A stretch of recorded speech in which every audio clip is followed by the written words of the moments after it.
Patrick Kluivert merasa tidak takut untuk menghadapi round 4, walau lawannya Irak dan Saudi Arabia.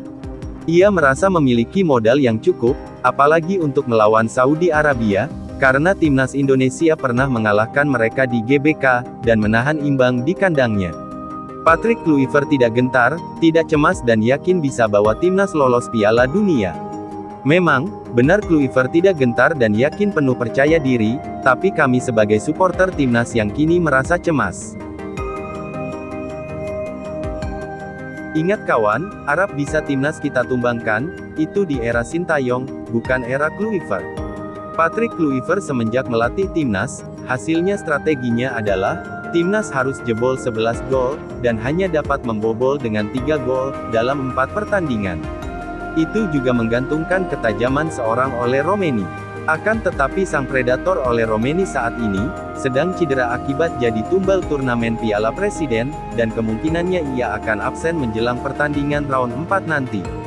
Kluivert dan PSSI katanya, punya kandidat pengganti Ole Romeni, rumornya akan mendatangkan striker baru, yaitu Miliano Jonathans dan Mauro Zelstra. Bahkan pemain muda Jens Raven, rumornya akan ditarik, masuk ke timnas senior. Emang seyakin itu, Kluivert dan PSSI bisa mencari pengganti Ole Romeni, yang mereka anggap bisa diandalkan menjadi super bomber. Masalah saat ini, bukan soal siapa yang layak untuk menjadi pengganti Ole Romeni, melainkan, solusi strategi dari Kluivert, yang harus bisa membuat timnas bermain dengan lebih baik. Karena pemain timnas saat ini levelnya seharusnya, bisa jauh dari posisi saat ini. Di era Sintayong, yang tanpa striker tajam seperti Ole Romeni, timnas bisa bermain kolektif, gol demi gol dapat tercipta, ia tidak terlalu perlu seorang striker yang selalu diandalkan, karena di era Sintayong, semua pemain timnas memiliki peran aktif, untuk menjadi pembobol gawang lawan. Dari bek, ada Zai Izes, Rido, Sandy Walsh, mereka pernah membobol gawang lawan, lalu pemain tengah, Tom Haye, Ivar Yener, Egy, Witan juga Marcelino, mereka juga penyumbang gol, apalagi barisan depan, Rafael Struijk dan Ragnar Oratmangun yang selalu berjuang keras. Setiap lini di era Sintayong, bermain aktif. Bahu-membahu berjuang, demi kemenangan bangsa dalam sepak bola. Tapi di era Kluivert, strategi lama yang kompak, kini buyar, kemistri antara pemain di lapangan terasa hambar, mereka seakan ragu untuk eksplorasi sendiri.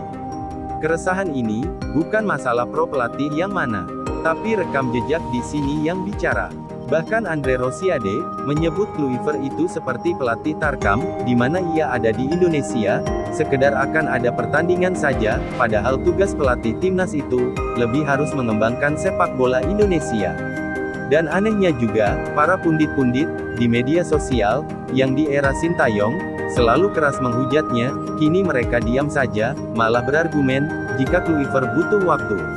Mereka lupa, timnas saat ini adalah proyek besar yang pragmatis, mengejar prestasi dengan cara instan, makanya Erick Thohir dengan sekuat tenaga, merekrut para pemain keturunan dari Eropa, demi mengangkat sepak bola timnas, supaya berprestasi di kancah internasional. Mungkin, timnas Indonesia saat ini, tidak seimbang, sebabnya mungkin, bukan di kualitas para pemain, tapi di kualitas pelatih timnas saat ini.